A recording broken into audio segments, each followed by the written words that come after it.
අතීතයේ මේ පාසල ඉබ්බාගම අධ්‍යාපන කලාපය වයඹ පළාත ඉක්මවා සමස්ත දිවයිනම ජයගත් පාසලක්. නර්තනය, ගායනය, වාදනය සහ නාට්‍ය කලාව මේ ප්‍රදේශයේ සියලුම කලා ක්ෂේත්‍රයකට උපරිම දක්ෂම් දැක්වූ පාසලක්. එදා මෙවන් සභාවක් මැද මෙම වේදිකාවේම අප ඔබ දැක්වූ දක්ෂතා අපමණයි. ඉතින් වසර 24කටත් පසුව මාගේ දිසාපාමොක් ඉදිරියේ මෙවන් සභාවක් ආමන්ත්‍රණය කිරීමට ලැබීමත් මා ලද භාග්‍යයක්. ඉතින් එවන් කටයුතු වලට උරදුන් අපගේ ගුරුවරුන් පිළිගැනීමට ඔවුන්ගේම දෑති නිර්මාණය වූ ආදී දරුවන් විසින් පූජා නර්තනයක් ඉදිරිපත් කිරීමටයි මේ සූදානම.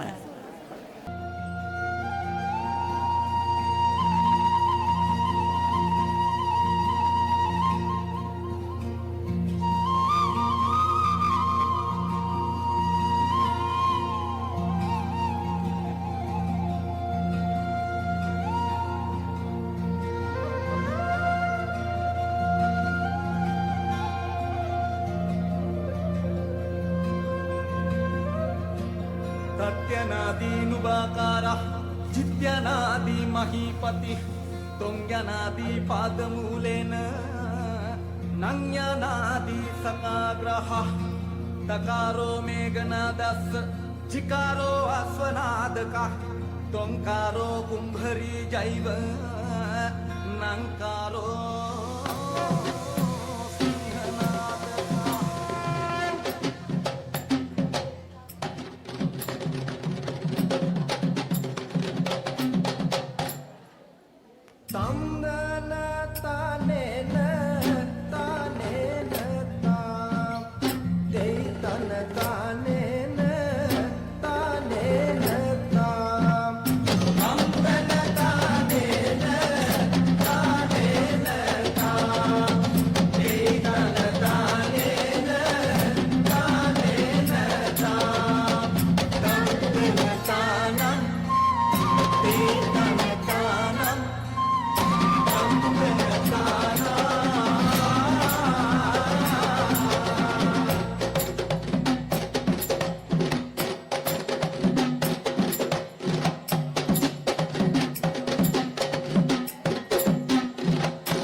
පරම්පරා ගණනාවක කෙලවර වර්තමානයේ උත්සාහ පාසල අද රැකගෙන ඒ අභිමානය ඒ අයුරින්ම ඉදිරියට ගෙන යන්නට වෙහෙස වී කටයුතු කරන එක් චරිතයක් සිටිනවා. අති දුෂ්කර කාල සීමාවක් පසු කර හැලහැප්පීම් රැසක් හමුවේ යම් ස්ථාවර පසුබිමකට පාසල රඳවන්නට කටයුතු කරන වර්තමාන විදුහල්පතිතුමන්ටයි මේ වේදිකාවට ආරාධනා කරන්නේ අතීත උත්තමයන් ඉදිරියේ ඔබගේ අදහස මේ මොහොතේ දක්වන්නට.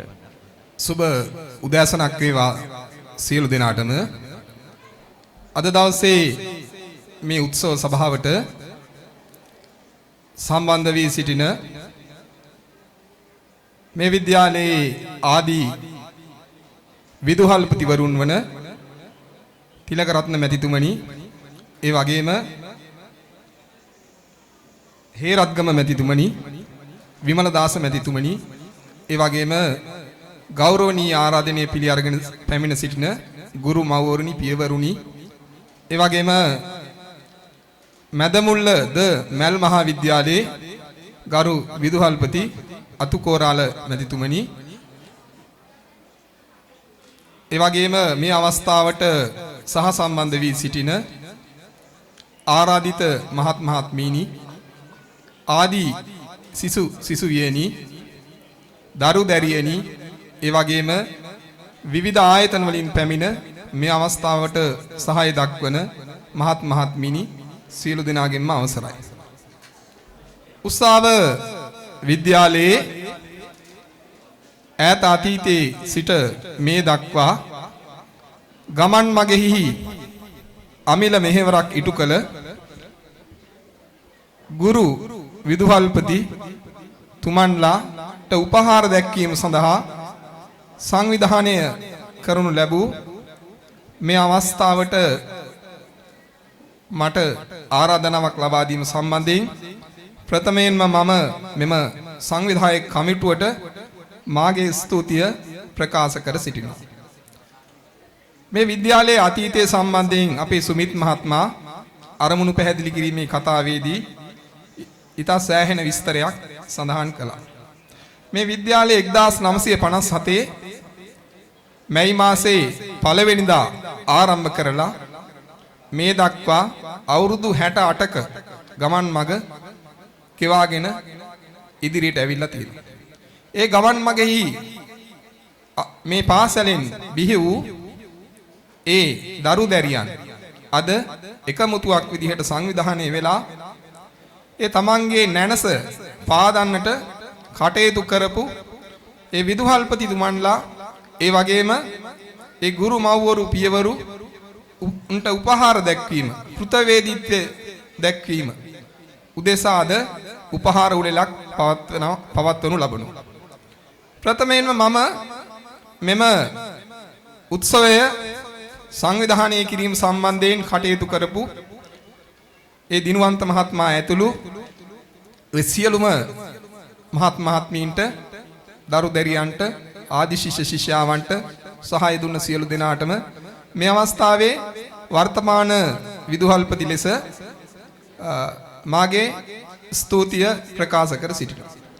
මේ විද්‍යාලයේ අතීතයේ දෙස බලපුවාම මේ විද්‍යාලයේ කටයුතු කරපු ගුරු මහත් මහත්මීන්, කාර්ය මණ්ඩලයේ කටයුතු කරපු අය රාශියක් ඉන්නවා. ඒ අතර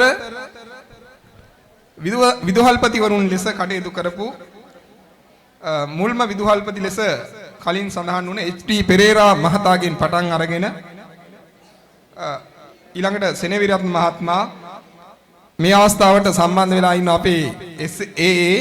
තිලකරත්න මැතිතුමන්, ඒ වගේම තිලකරත්න මැතිතුමන් මම හිතන්නේ මේ අවුරුදු 8ක් මේ විද්‍යාලයේ මේ විශාල ගොඩනැගිලි ප්‍රමාණයක් හදන්න මුල් වෙච්ච වකවානුවක කලින් සඳහන් කරපු ආකාරයට කටයුතු කරපු විදුහල්පතිතුමේ. ඒ වගේම හේරත්ගම මහත්මයා අවුරුදු 15ක් පමණ මේ විද්‍යාලයේ අමරණීය නමක් තබාගෙන මේ දරු දැරියන් අතර කටයුතු කරපු විදුහල්පතිවරයෙක්. ඒ වගේම සේනාරත්න මහත්මයා, මේ අවස්ථාවට සම්බන්ධ වෙලා ඉන්න අපේ විමලදාස මහත්මයා, ආනන්ද මහත්මයා, ඒ වගේම උදේනි අබේපාල කියන මේ විදුහල්පතිවරුන් මේ විද්‍යාලයේ ඊටා විශාල මෙහෙවරක් කරපු අය හැටියට මම මේ අවස්ථාවේදී ඊටාම කෘතවේදීව සිහිපත් කරනු ලබනවා. ඒ වගේම මේ විද්‍යාලයේ යම් යම් වකවානුවල වැඩ බලපු ඒ වගේම ආචාර්ය මණ්ඩලයේ දරුවන්ගේ ඒ නැන නුවණ දියුණු කිරීම සඳහා කටයුතු කරපු ඒ ගුරු මව්වරු පියවරු මේ අවස්ථාවට සම්බන්ධ වෙනවා. ඒ සියලු දෙනාටත් මම මේ අවස්ථාවේදී විද්‍යාලය වෙනුවෙන් අපගේ ස්තුතිය ප්‍රකාශ කර සිටිනවා. මම හිතන්නේ වර්තමානයේ මෙවැනි උත්සව බොහෝ අවස්ථාවල දැක ගන්නට නැහැ. ආදි ශිෂ්‍ය සංගම් විශාල ප්‍රමාණයක් රටේ තියෙනවා. නමුත් බොහෝ වෙලාවට මේ ආදි ශිෂ්‍ය සංගම් වලින් කෙරෙන කටයුතු දිහා බලපුවාම සමහර අවස්ථාවල ඵලදායි දුරදක්නා නුවණින් සුදුසු දේ තෝරාගෙන කරන සංගම් අපිට දකින්න ලැබෙනවා අඩුයි. ඉතින් මම හිතන්නේ ඒ අතින් ගත්තාම මේ උත්සාහ විද්‍යාලයේ ආදි ශිෂ්‍යෝ දිහා අපිට ඊටාම සතුටෙන් කතා කරන්න පුළුවන්. ඉතින් දැන් ගොඩක් වෙලාවට මිනිස්සුන්ගේ ඇස් පෙනුනට නුවණත් එක්ක ඒ පෙනීම හදාගත්ත අය දකින්න සමාජයේ අඩුයි. මේ වෙලාවේදී අර කතාවක් තියෙනවා මේ ගොඩක් වෙලාවට සමහර අයට අම්මා මතක තිබ්බට තාත්තා මතක නැහැ කියන. ඒ වගේ එක දෙයක් කරනකොට තව දෙයක් අඩුපාඩු වෙනවා බොහෝ වෙලාවට. නමුත් මේ ආදි ශිෂ්‍යයෝ මේ ගුරු මව්වරුන්ට පියවරුන්ට උපහාර දක්වන අතරේ තමන්ගේ තාත්තා වගේ මේ පාසලත් අමතක කරේ නැහැ. අද දවසේ මේ විද්‍යාලයේ විශාල අඩුවක් විදිහට තිබුණ ඇක්ටිවිටි රූම් එකක් ක්‍රියාකාරකම් කාමරයක් එහෙම නැත්නම් සමහර අය මේක ස්මාර්ට් ක්ලාස් රූම් එකක් විදිහට සැලකනවා. අද දවසේ එවැනි පන්ති කාමරයක් ළමයි 80කට එකවර ඉගෙන ගන්නට පුළුවන් පාසුකම් සහිත ඊටාම අලංකාරවත් පන්ති කාමරයක් අපිට ඊටාම දින කීපයකින් මේ විද්‍යාලයට සකස් කරලා දෙනු ලැබුවා. මම හිතන්නේ මේ මෙතුමන්ලාට දක්වනේ උපහාරය වගේම අනාගතයේ දිහා බලලා තමන් ආපු ගමන් මගේ ඉදිරියට යන දරුවන්ට අතහිත දෙන්නට ඒ ආදි සිසුන් සියලු දෙනාම එකතු වෙලා දවස් කීපයක් පැය 24ම මේකයි විශේෂත්වය. පැය 24ම නොකා නොබී නිදි මරාගෙන එම කටයුතු සම්පූර්ණ කරා. මෙහිදී මම දැක්ක අපේ මාලින්ද මහත්මයා, ඒ වගේම තුසිත මහත්මයාගේ, ඒ වගේම සංජීව මහත්මයා, ඒ වගේම එතෙන්ට එකතු වෙලා හිටපු අනිත් කණ්ඩායමේ නම නංගන් කියන්නේ කොට වෙලා යන හින්දා මම කියන්නේ නැහැ. නමුත් ඊටාම වෙහෙස මහන්සි වෙලා මේ ඉදිරියට එන පරම්පරාවේ නුවණ දියුණු කරන්නට, ඒ ගමන් මඟ සතුටුදායක කරන්නට උපරිම වෙහෙස මහන්සියක් ගත්තා. ඉතින් ඒ සියලු දෙනාවත් මම ඊටාම කෘතවේදීව මේ අවස්ථාවේදී සිහිපත් කරනවා. මේ විද්‍යාලයට මේ උත්සවයට සමගාමීව අද දිනේදී ඒ සකස් කරලා දුන්න ඒ විශිෂ්ට ඒ පන්ති කාමරය සකස් කර දීම සම්බන්ධයෙන් මම ඇත්තටම මේ ආදි සිසුන්ට අද අපගේ පාසල වෙනුවෙන් ගෞරවනීය ස්තුතිය පුද කර සිටිනවා. මම හිතන්නේ මේ පාසලේ ගමන් මගේ විවිධ වකවානු වල විවිධ ස්වර්ණමය යුගයන් වගේම අභියෝගාත්මක යුගයන් තිබිලා තියෙනවා. ඉතින් ඒ අභියෝගයන් වලට මුහුණ දීලා මේ පාසල මේ ඉබ්බාගමුව කලාපයේ වයඹ පළාතේ ඒ වගේම ශ්‍රී ලංකාව පුරාම රන් අකුරින් ලියන්න පුළුවන් දූපුතුන් හදපු පාසලක් බව අද ඔප්පු කරලා තියෙනවා. විවිධ ආයතනවල ඒ වගේම රටේ සමාජයේ වැදගත් මිනිසුන් පුද්ගලයන් බිහි කරලා තියෙනවා. අපි මොන රැකියාවක් කරත් මොන තනතුරක් දැරුවත් වැඩක් නැහැ. අපි යහපත් පුරවැසියෙක් නොවුනොත්, සමබර පුරවැසියෙක් නොවුනොත්. මම දැක්ක විශේෂත්වය තමයි මේ පාසලෙන් බිහි වුණ හැම කෙනෙක්ගෙම තියෙන විශේෂත්වයක්. ඒ තමයි ඒ හැම කෙනෙක්ම යහපත් මිනිසුන් කියන එක අපිට කැපිලා පේන තත්ත්වයක් තියෙනවා. ඉතින් ඒ සඳහා ඒ උපහාරය මේ මෙතන වාඩි වෙලා ඉන්න අද දවසේ මේ ආරාධනය ලැබලා මෙතෙන්ට පැමිණි සිටින තමුන්වහන්සේලාට ඒකාන්තයෙන්ම හිමි වෙනවා. මම හිතන්නේ ඊටාම සාධාරණ, ඊටාම හිතලා බලලා සතුටු වෙන්න පුළුවන් අවස්ථාවක් මේ අද උදා කරනු ලැබුවේ. ඉතින් මම වැඩිදුරට කතා කරන්න බලාපොරොත්තු වෙන්නේ මේ පාසලේ වර්තමානය ගැන කියන්න ගියොත් මම හිතන්නේ ඉස්ලාම ගුරුවරු දෙන්නෙක්ගෙන් ළමයි 40 දෙනෙක්ගෙන් පටන් අරන් තියෙන්නේ මේ පාසල 1957. ඊට පස්සේ අර සුමිත් මහත්මයා සඳහන් කරපු ආකාරයට 1967 විතර මේ පාසල ගම් වතුරට ලක් වෙලා ඒ තිබ්බ ගොඩනැගිල්ල කැඩිලා පන්සලට ගිහිල්ලා නැවත ඇවිල්ලා මේ විදිහට දියුණු පමුණු වෙලා නැවතත් අභියෝගාත්මක කාලවලට පැමිණිලා අද යම් මට්ටමකට නැවත ගොඩ නගමින් යනවා. ඉතින් මම හිතන්නේ මේ වෙද්දිත් මේ මගේ පාසල හා සම්බන්ධ වෙලා ඉන්න දෙමව්පියෝ ඒ වගේම මේ සුබපතන්නෝ අද මෙතන නැති වුණත් සමහර ආදි ශිෂ්‍යයින් ඒ වගේම මගේ ගුරු මණ්ඩලය ඒ වගේම මේ පාසලට සහාය දෙන අනිකුත් සියලු දෙනාටත් මම මේ අවස්ථාවේදී ස්තුතිය පුද කරනවා. ඉතින් මම හිතන්නේ අද මගේ පාසල් ප්‍රජාව අතර ඊටාම වැදගත් කොටසක් වෙන මේ ආදි ශිෂ්‍යයන්ගේ එකමුතුව මේ පාසලේ අනාගතයට අභිවෘද්ධියට ලොකු පිටුවහලක් වෙනවා. මම නැවත වාරයක් මෙවැනි සංවිධානයක් ගොඩනැගීම සම්බන්ධයෙන්ුත් ඒ සංවිධානය අපේ පාසලත් එක්ක අත්වැල් බැඳගෙන මේ නැවතත් මේ රටේ ගමේ බිහිවන මේ දරුවන් වෙනුවෙන් මේ පාසල දියුණු කරන්නට ඉස්සරහට ගෙනියන්නට ඔවුන් යහපත් පුරවැසියන් කරන්නට හොඳ දරුවන් රටට බිහි කරන්නට අවශ්‍ය සහාය ලබා දෙයි කියලා බලාපොරොත්තු වෙනවා. ඒ වගේම මෙතන ඉන්න මේ ආරාධිත ගුරු මව් පියවරුන්ටත් මම ආරාධනා කරනවා නිරන්තරයෙන් අපේ පාසලත් එක්ක සම්බන්ධ වෙලා අපිට මේ යන ගමනට ඔබතුමන්ලාගේ සහාය ලබා දෙන්න කියලා. ඉතින් අවසාන වශයෙන් මෙවැනි උත්කර්ෂවත් උත්සවයක් සංවිධානය කිරීමට මූලිකත්වයේගත් ඒ සියලු දෙනාටත් ඒ වගේම මේ විද්‍යාලයේ ඒ ඉදිරි උන්නතිය වෙනුවෙන් ඒ පන්ති කාමරයක් සකස් කර දුන්න ඒ සියලු දෙනාටත් සහාය දුන්න සියලු දෙනාටත් වචනකින් හරි නන්නයිරුවෙන් සහායකය දුන්න සියලු දෙනාටත් ඒ වගේම අර යුද හමුදා කඳවුරින් පැමිණ තුසිත මහත්මයාගේ කාර්ය මණ්ඩලයේ ඒ මහත්මයින් සියලු දෙනාටත් ඒ වගේම අනිකුත් ආයතන වලින් සහයෝගය ලබා දුන්න සියලු දෙනාටත් නන්නයිරුවෙන් සහාය දුන්න සියලු දෙනාටත් ස්තුතිවන්ත වෙමින් අද මේ අවස්ථාවට සැපැමිණි මේ ගුරු මව්වරුන් පියවරුන්ට නිරෝගීව තවත් බොහෝ කාලයක් ජීවත් වෙන්න ඕන ශක්තිය ධෛර්යය ආශිර්වාදය ලැබේවා කියලා ප්‍රාර්ථනා කරමින් උත්සාහ විද්‍යාලය වෙනුවෙන් මම මේ අවස්ථාවේදී මගේ වචන ස්වල්පය අවසන් කරනවා. සියලු දෙනාටම තෙරුවන් සරණයි ස්තුතියි.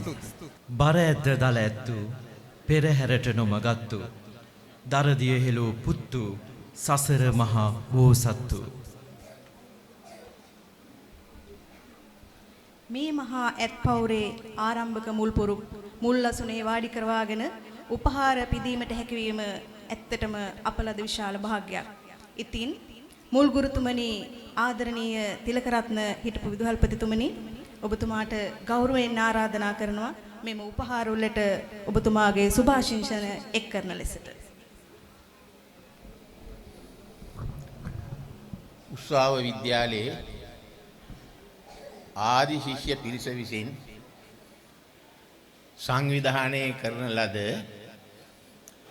ගුරුන් පිදීමේ මේ උපහාර උළෙලට සහභාගී වෙන්න අවස්ථාවට ආරාධනා කිරීම සම්බන්ධයෙන් ඒ ආදි ශිෂ්‍ය පිරිසටත් වර්තමාන විදුහල්පති ගුරු මණ්ඩලයටත් මගේ හෘදයාංගම ස්තුතිය පළමුවෙන්ම ප්‍රකාශ කර සිටිනවා.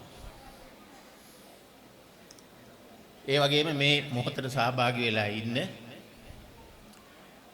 අපේ ඒ රාජ්‍යම විදුහල්පතිතුමා විමලදාස විදුහල්පතිතුමා ධම්මික විදුහල්පතිතුමා මැල් විද්‍යාලයේ අනිකුත් විදුහල්පති මහත්මීන් හා මේ විද්‍යාලයේ දීර්ඝ කාලයක් සේවය කරලා ස්ථානමාරු ලැබෝ වෙනත් රාජකාරී සඳහා හෝ ගිය සියලුම සහෝදර ගුරු මහත්මීනුත්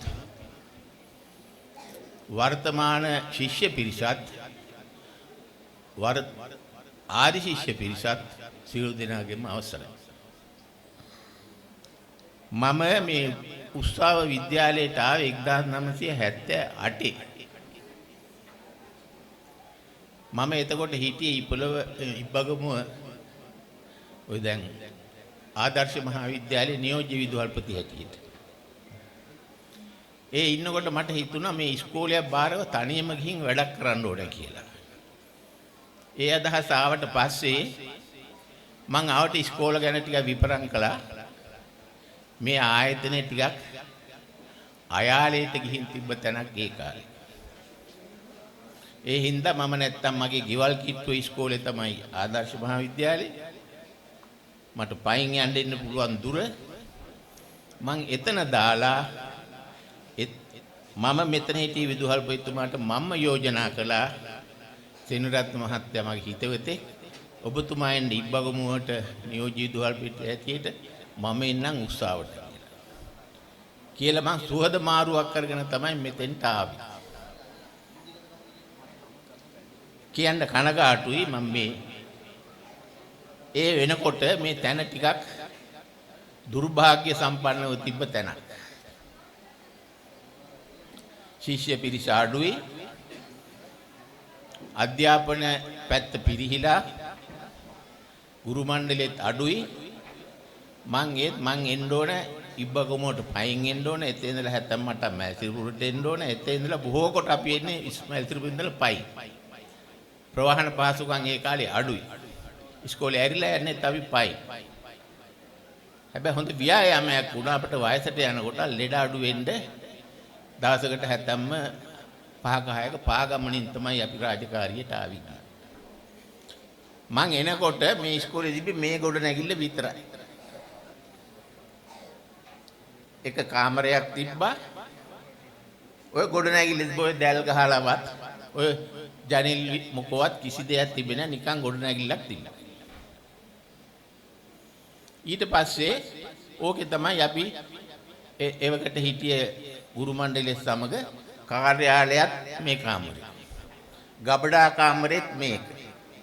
කෘෂිකර්ම කරලා උදැල්ල ගෙනත් යන්නේත් ඕක ඇතුළේ. ඉතින් අපි ඔහොම ඉන්න අතරේදී මට පුළුවන් වුණා ඒ කාලේ මේකේ ගොඩනැගිලි කීපයක් සකස් කරගන්න. මේ ගොඩනැගිල්ල මට මතකයි හැදුවේ අර්ධ ස්ථිර ගොඩනැගිල්ලක් හැටියට. අර්ධ ස්ථිර කියන්නේ මේ බිත්ති ඒවා සියල්ලම ස්ථිරයි වහලේ පොල්ලතු වහලයක් තිබුණා. පස්සේ තමයි මේ පොල්ලතු වහල ඉවත් කරලා මේ ස්ථිර වහලයක් ලබා දුන්නා. ඊළඟට මෙතෙන්ට තද අවශ්‍යතාවයක් තිබ්බා ගුරු නිවාසයක්. ගුරු නිවාසයක් තිබෙන්නේ. පස්සේ මම ඒ කාලේ දේශපාලන අධිකාරියෙන් ඉල්ලීමක් කළා ගුරු නිවාසයක් හදලා දෙන්න කියලා. ඊට පස්සේ මේ එහා පැත්තේ තියෙන ගුරු නිවාසය හදලා දුන්නා. අඩි 20 එකක් ගිනි පෙට්ටියක් විතර එකක්. ඒකේ එක කාමරයයි තියෙන්නේ. සාලේ ස්තූපය කියලා දෙකක් නෑ එකටම තියෙන්නේ. පොඩි කුස්සියක් තියෙන එච්චර. ඒක උනත් මෙතන හැටියට ලොකු අස්වැසිල්ලක් වුණා ඈතින් පිටින් එන අයට නවතින. ඊළඟට දැන් ගොඩනැගිල්ලක් ඇදුවා ගුරු නිවාසෙත් ඇදුවා අරකේ ඒ කාලේ දෙන්නේ නැහැ මේ විද්‍යාගාර පාසල් වලට දෙන අඩුයි. විද්‍යා ඒකක කියලා දෙන්න. සයන්ස් යුනිට් එකක් දෙන්න. ඔය ගොඩනැගිල්ලෙම කොටසක් දැල් ගහලා විද්‍යා ඒකකයක් ඇටියට හදාගත්තා. ඒකට හිටිය ගුරු මහත්මීන් මෙතන අද කීප දෙනෙක් ඉන්නවා දැන් ඇවිල්ලා සහභාගී වෙලා. ඊට පස්සේ කොහොම ඉන්න අතරේදී මන් දවසක් අනුරාධපුරේ වන්දනාව ගිය වෙලාවේ ශ්‍රීමා බෝධීන් වහන්සේලාකට ගියාම විශ්‍රාම ශාලාවක් තියෙනවා හදලා බලපුවම මේ උස්සාවි පන්සලේ හාමුදුරුවෝ හදලා තියෙන ඒ උන්වහන්සේගේ වියදමෙන් කාගෙන්වත් සම්බන්ධයක් නැතුව මම පන්සලත් එක්ක හැබැයි සම්බන්ධයි මේ ඉන්නකොට මාසෙකට සැරයක් පන්සලට යනවා හාමුදුරුවෝ එක්ක කතා බහ කරලා ටිකක් වෙලා ඉඳලා මොන හරි දුන්නොත් ඒකත් කාලා එනවා. මම පස්සේ දවසක් පන්සලට ගිය වෙලාවේ හාමුදුරන්ට යෝජනා කළා හාමුදුරනේ තමුන්නාන්සේ අර විශ්‍රාම ශාලාවක් අනුරාධපුරේ හදලා තියෙනවා. මේ ඉස්කෝට ගොඩනැගිල්ලක් හදලා දෙන්න ඕ කියලා. උන්වහන්සේ ඒ විදිහේ වැඩ හුඟක් කළා වරද්දන ධම්මරතන හාමුදුරුවෝ. කුරුණෑගල භික්ෂු ආට්ටුව හැදුවා තනිකර උන්වහන්සේගේ මුදලින්. මම කිව්වා රුපියල් 500යි පිටස්තර ගෙනෙත් දුන්නේ කියලා. පොල්ගොල්ලේ ස්පිරිතාලේ භික්ෂු ආට්ටුව හැදුවා. ඉගෙනගත්තු පාසල කියලා වැල්ල වාඩි 120ක ගොඩනැගිල්ලක් හැදුවා. මැල්සිරිපුර සුගතපාලාරාමේ හුඟක් ගොඩනැගිලි හැදුවා. වරද්දන ගමේ පන්සලේ හැදුවා. ඒවා හුඟක් කළේ උන්වහන්සේගේ ධනයේ වියදමේ. කාගෙන්වත් ආධාර නැහැ. උන්වහන්සේට ඒ විදිහේ ධනෙ ලැබෙන ක්‍රම තිබ්බා. පස්සේ මං ගිහින් කිව්වාම කිව්වා බලන්නකෝ මහත්තයෝ කියලා කිව්වා. ඊට පස්සේ මමට පණිවිඩයක් කිව්වා මාත් ඊට පස්සේ එන්න කියලා. මං ගියා. ගියාම කාර වැඩේ පටන් ගන්න. මං සල්ලි දෙන්නම් කියලා. මේ මෙහා පැත්තේ දෙන කොට නැගිලා හදන්න. පස්සේ මම පාසල් සංවර්ධන සමිතියේ කැඳවලා ඔක කියුවාම දෙමාපියෝ බහුතරයක් කීවා ඔක කරන්න බෑ හාමුදුරුවෝ වැඩේ කරන්න බෑ කීයටවත් කියලා. මං අපි බලමු අපි අත්විවරමක් දාගමුකෝ. උඩ හරිය ගොඩනගා ගන්න බැරි වුණොත් කියලා කිව්වට පස්සේ අනේ ඇත්තටම දෙමාපියෝ කරලා දුන්නේ අත්විවරම කපලා දුන්නා. ඒ කාලේ වැලි අදින්න බලපත්‍ර අවශ්‍ය නැහැ වැලි ටික ඇදලා දුන්නා ඔයෙන්. දමරතන හාමුදුරුවෝ ලක්ෂ 2ක් වියදම් කරලා මේ ගොඩනැගිල්ල ගොඩනගලා දුන්නා. ඊළඟට අපිට පොඩි බුදුමැදුරක අවශ්‍යතාවයක් තිබ්බා. දැන් මම අද දැක්ක ටිකක් ලොකු බුදුමැදුරක් තිබ්බේ. එච්චර ලොකු බුදුමැදුරක් නෙමෙයි පොඩි බුදුමැදුරක් අපි හැදුවා. මෙතන හිටියා කතෝලික පිරිසක්. ඒ අය තමයි බුදු පිළිමය අරන් දුන්නේ. ඉතින් ඒ විදිහේ මෙතන සකස් කරගත්තා පාසලේ භෞතික පැත්ත. ගුරුවරු ටික නැතුව ලැබුණා. මේකේ ජය භූමියක්ද මන් දන්නේ නැහැ. ගුරුවරු ආපුවා හුඟක් තරුණ ගුරුවරු එන්නේ මුලින්ම පත්වීම හම්බෙලා මෙතෙන්ට. එක මහත්තයෙක් දැන් අද මෙතනත් ඉන්නවා මිනින්දෝරු මහත්තයෙක් නිමල්සිරි කියලා. මෙහි ඇවිල්ලා අවුරුද්දක් විතර ඉන්නකොට විභාග පාසලකින් එයා මිනින්දෝරුවෙක් වුණා. තව හිටියා ගාමිණී රත්නායක කියලා මහත්තයෙක්. එයාත් මෙහි ඇවිල්ලා ටික දවසකින් විභාග පාසලකින් මිනින්දෝරුවෙක් වුණා.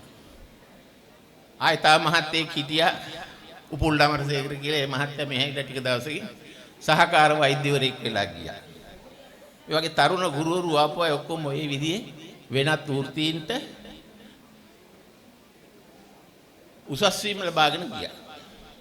ඉතින් අපි පමණක් මෙතන ඉතුරු වුණා. අනිත් අය ගුරු විද්‍යාල වලට ගිහින් පුහුණු වෙලාද ගුරුවරු හැටියට සේවය කරලා විශ්‍රාම ලැබලා ඉන්නවා.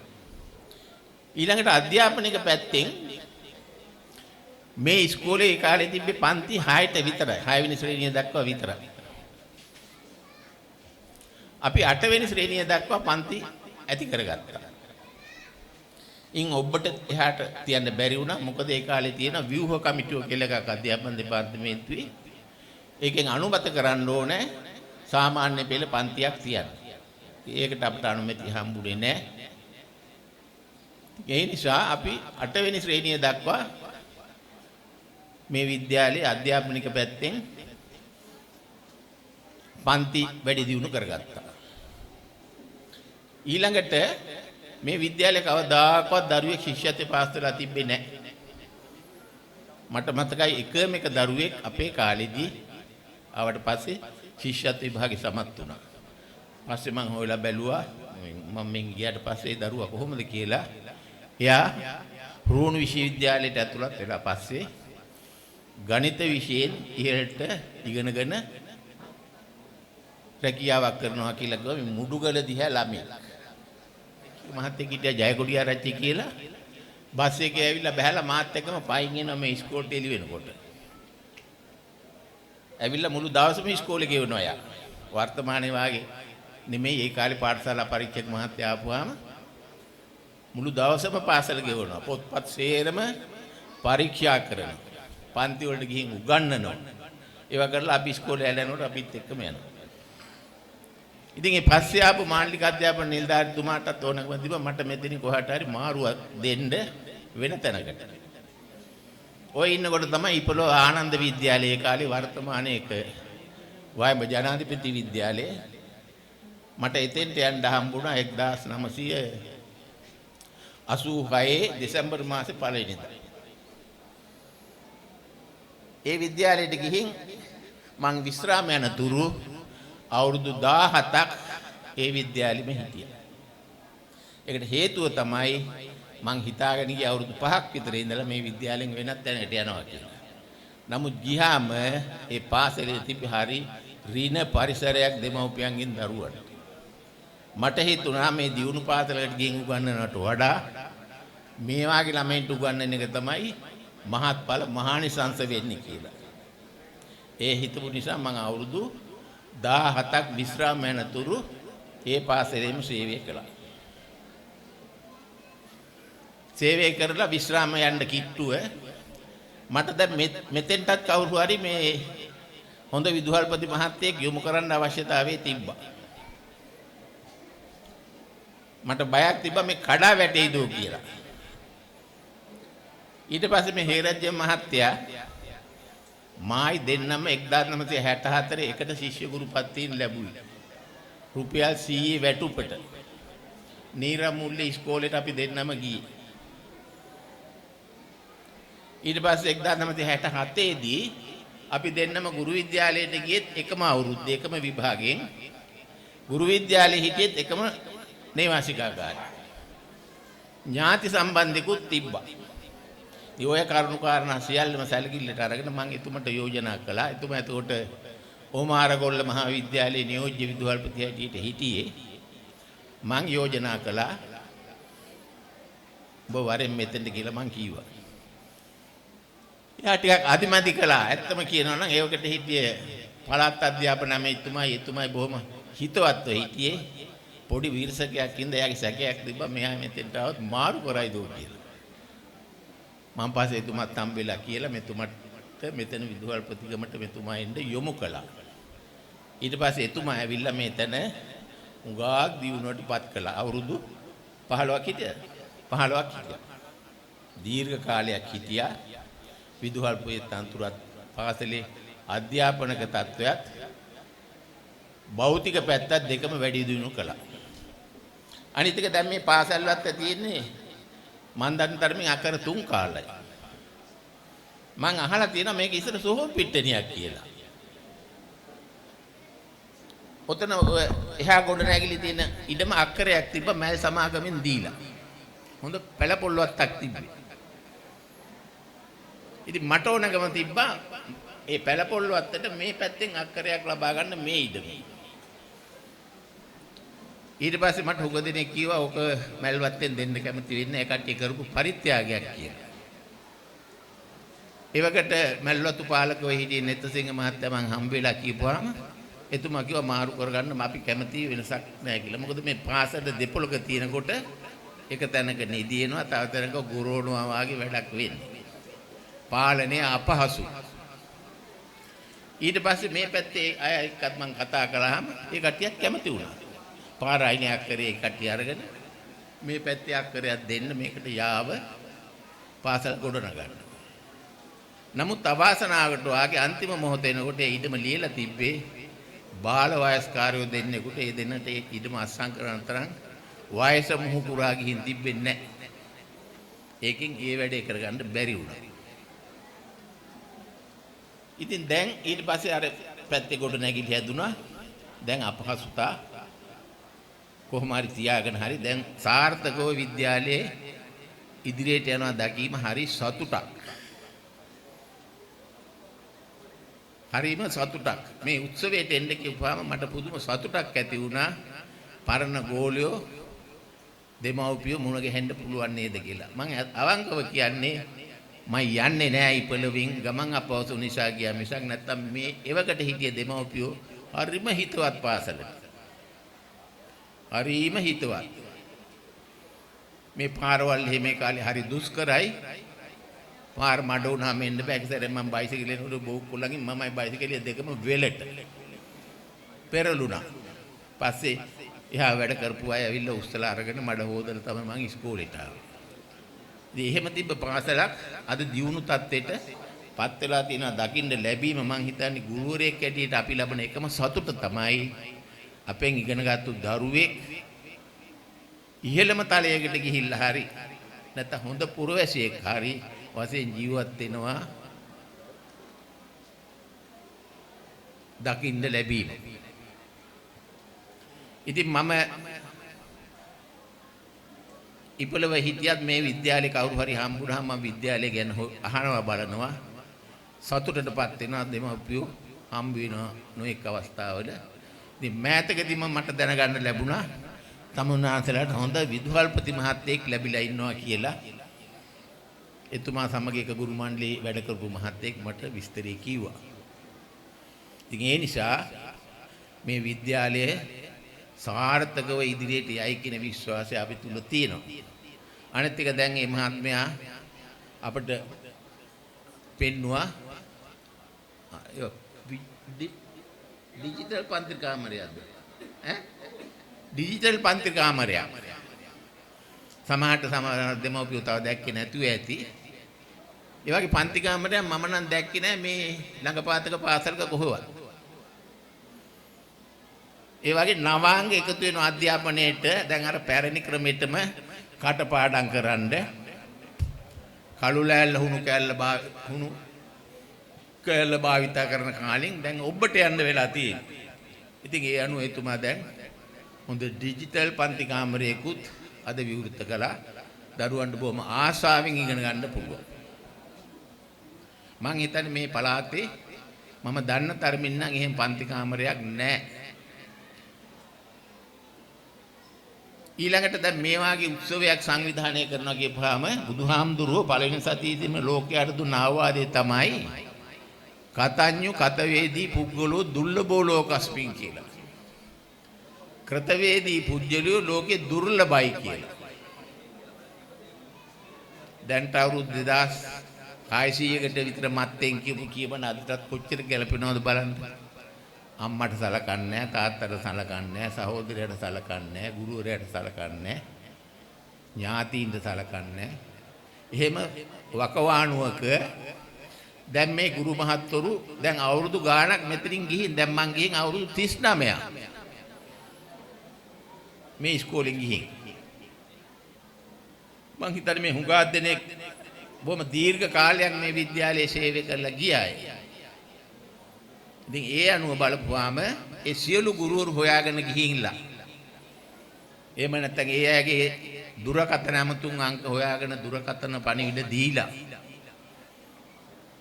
මේ ගෙන්නගෙන තමුන්නාන්සේලා උපහාර දක්වන්නේ ඇයි? තියෙන ගුරුවරුන්ට සැලකීමේ ගුණයට. මං හිතන්නේ මේ වගේ උත්සවයක් කිසිම තැනක සංවිධානය කරලත් ඇති කියලා. ගුරුවරයෙක් සමහර විට ආව දන්නේ නැහැ, ළමයි ගියා දන්නේ නැහැ ඉස්කෝලවල. විදුහල්පතිවරයෙක් එනවා දන්නේ නැහැ, යනවා දන්නේ නැහැ. කලාතුරකින් තැනක තමයි ගෙන්නලා එහෙම උපහාරයක් කරලා ඇගීමක් කරලා ඒ ගුරුවරයා පිටත් කරන්නේ.